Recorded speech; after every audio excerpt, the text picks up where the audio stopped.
Yes, indeed. What is going on with the SWWTU, the union?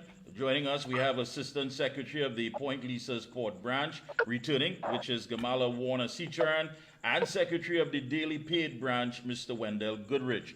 Pleasant good evening to the good folks. Good evening, comrade.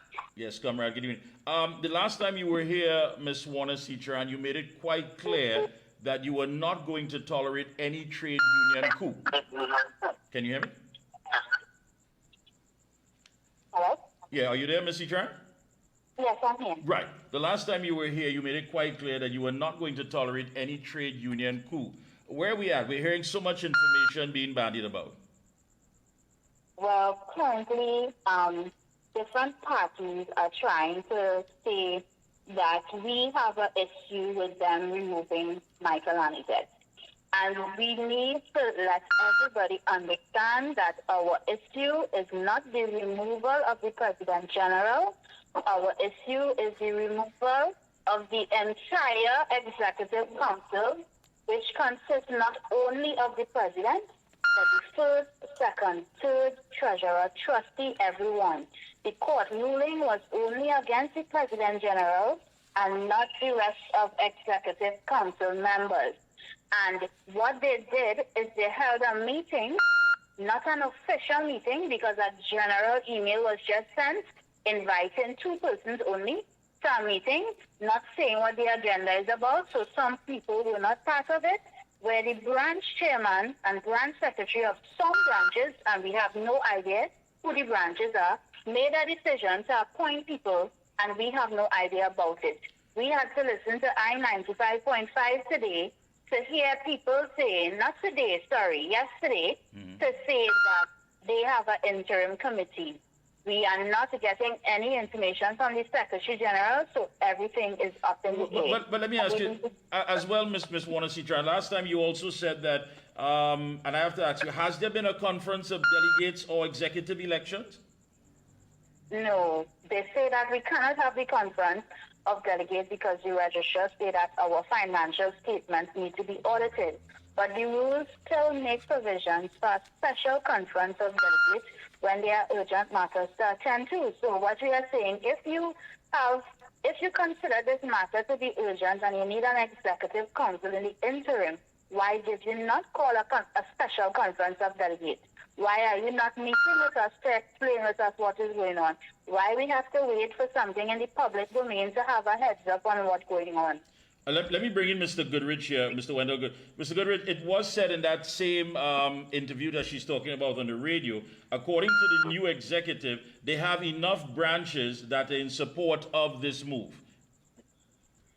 I will say that is incorrect because the majority of the branches is actually trying to make communication with the Secretary General to find out or get clarity based on how the process was done. And there are a number of questions to follow with that because everybody is up in arms in terms of how this happened without any formal correspondence coming to all the branch chairman and the secretaries. So there haven't been any communication given the attempts that was made, and we are still of the view that we are still being brushed off and disrespected. So. Yeah, all right. And Ms. Warner-Seecharan, you also said last time you had some concerns about the signatories for the union's bank account. Has that been rectified? No, well, all that is what happened in the meeting. In the meeting, they selected interim persons, from what I understand, to be signatories, which is the treasurer and the secretary, and have them sign in checks. But that's not an official meeting to elect an executive council. So we don't understand how it is legal. He's refused to meet with us to explain what he did, to know if it's even legal, because based on what we have and what we know, it's not making any sense. But what do you think has motivated this, Mr. Mr. Goodridge? I mean, where do you think this is coming from? I mean, it's one thing to say, look, listen, the President General, he has reached an age, he is going. I mean, he himself has made it quite clear, Mr. Han. He said, listen, I am not fighting to stay. I simply want the process to be fair and to be dealt with as it is listed and laid out in the Constitution. But why is it that there are some folks who appear to be overzealous to simply get him out and make this move? Well, based on my past interactions with the Secretary General, there have been a number of situations happened in the past that targeted and to me looked like a calculated effort in order to undermine the whole process and the office of the President General.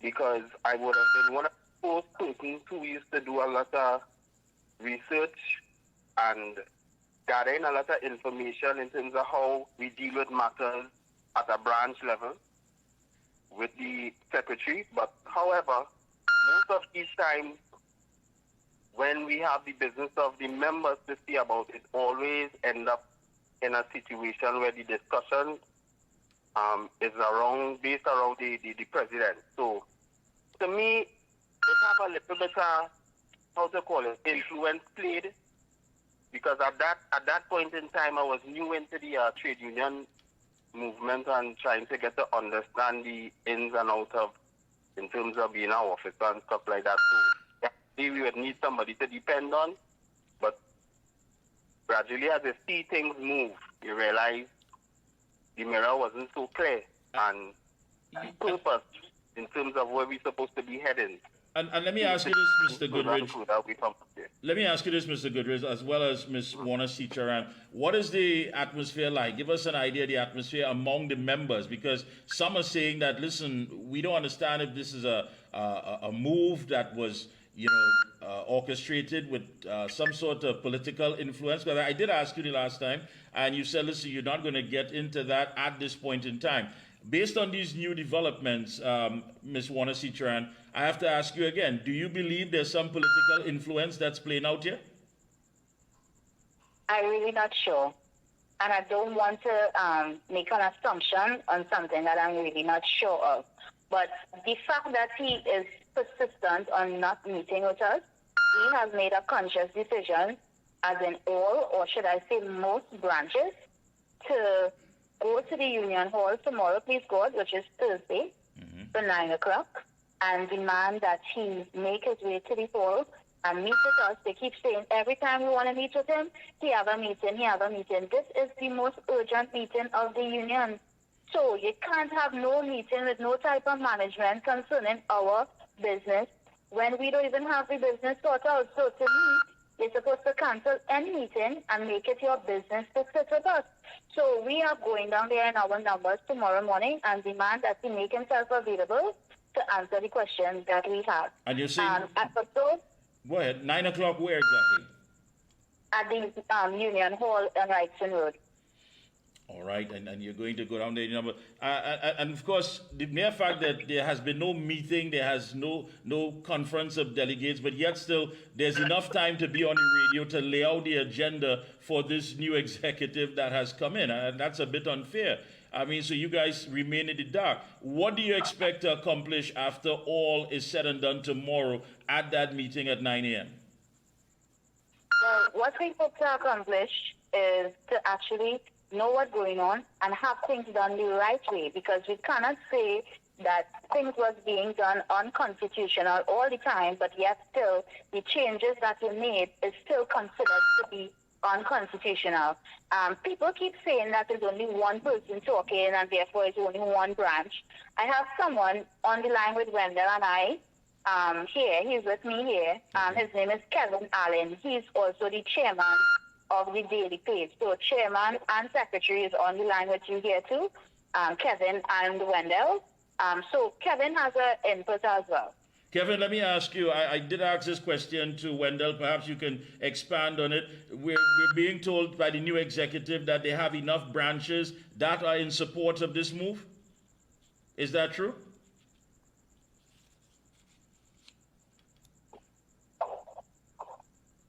Kevin? I don't know if he's there. All right, so 9 a.m. tomorrow, SWWTU Ryson Road. Hello? Yeah. Kevin, are you there? Yeah, pleasant night, everybody. Pleasant night. Yes, I will have to say that is absolutely not. Because when we originally heard about this, it was actually through the grapevine.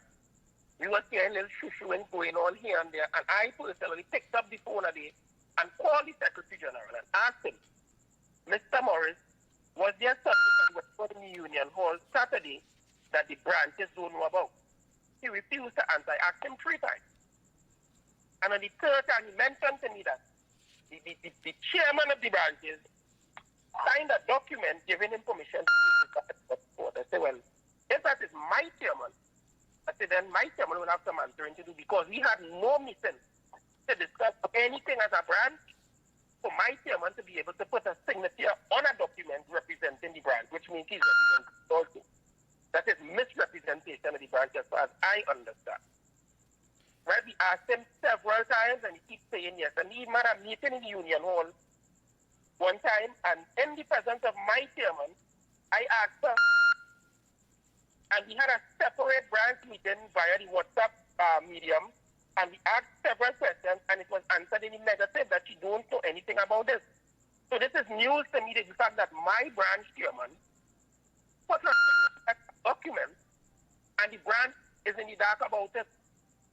I don't know if that's how things are operated, because from my knowledge, if somebody needs to put the signature to something as a brand, at a collective level.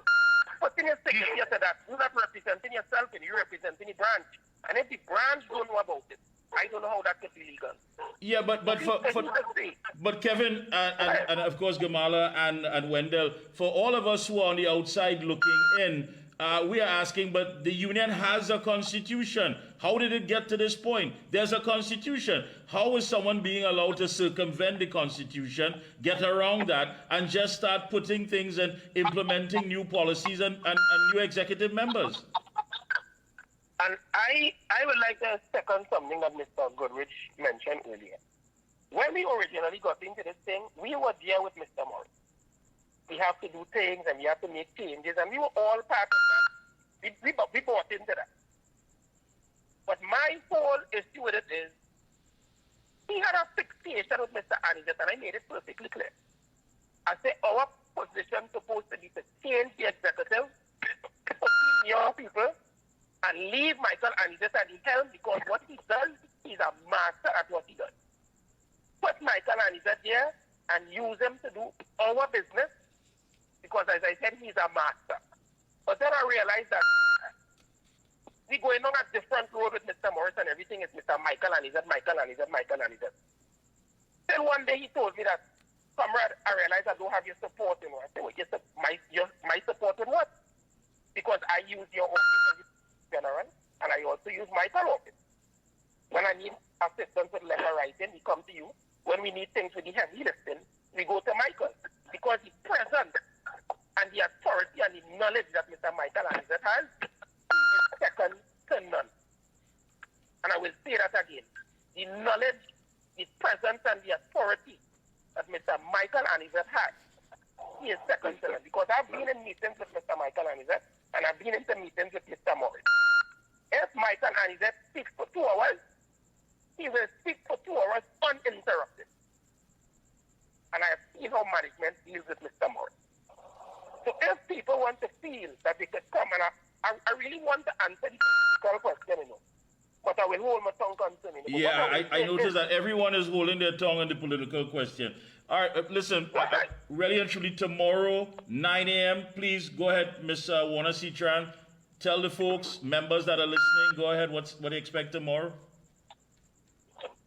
We just asking the membership that if it is you're not minding the business that pay you, then we will be in serious trouble. And if we say that we want the union to come out victorious and we want cement and waterfront workers trade union to continue existing, then it is of utmost importance that we make it a presence and stop saying it's a Morris side and Anizet side, because 95.5 have been trying to portray this thing.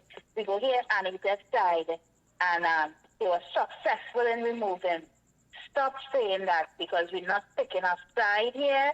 It's not about a side. It's about putting the executive council in the position in the most democratic process as possible. All right. Thank you so much, guys. Tomorrow, 9 a.m., SWWTU, Ryson Road. All the best of luck. I hope you get this cleared up, and so the union can continue moving forward strong. Pleasant good night, and keep up the good work. Thanks for having us. All Good right. night. Thanks.